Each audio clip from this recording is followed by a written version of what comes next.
Hello सांग माने मु ममता भक्तिवाणी चैनल को स्वागत करुछि। आज आपण मानक पई आमे आनिछु एक दुर्लभ स्तोत्र जहाँकर सौभाग्य थिबो से स्तोत्र को सुनी पारिबो। थरी महात्मा अर्जुन श्री कृष्ण को पचारिले कि मनुष्य आपणक 1000 नाम जप करने को समय लागिबो। आपणक केतुटी दिव्य नाम कृपा करी वर्णना करंतु जहाद्वारा मनुष्य को असंख्य फल प्राप्त हेबो। एही प्रकार अर्जुन प्रश्न सुनी भगवान श्रीकृष्ण उत्तर रे तांको दिव्य 28 नामर उल्लेख करिले।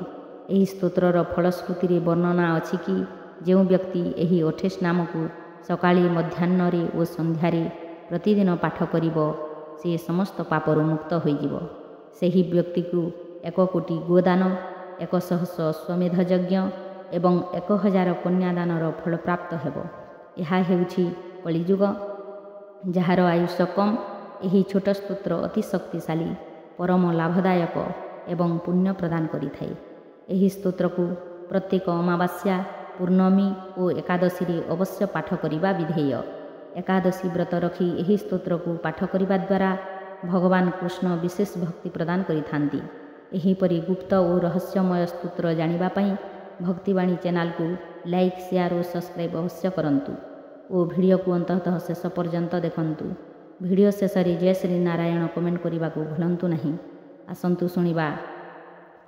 ओम श्री विष्णुरष्टाविंशति नाम स्तोत्रम्। अर्जुन उवाच किं नु नाम सहस्राणि जपते च पुनः पुनः यानि नामानि दिव्यानि तानि च चक्षुकेशव।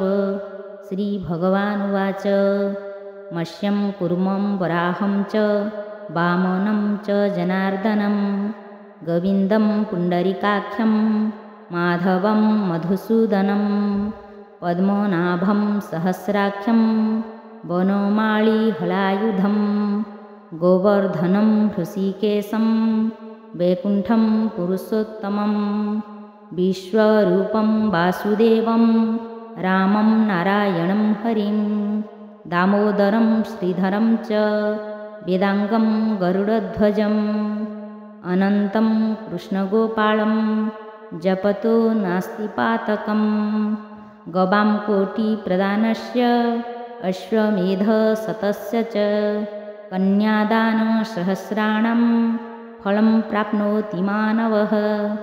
अमावास्यां च पौर्णमास्याम् एकादश्यां तथैव च संध्याकाले स्मरनित्यं प्रातःकाले तथैव च मध्याह्ने च जपनित्यं सर्वपापे प्रमुच्यते।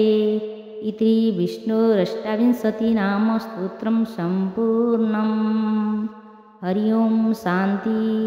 जय सीताराम।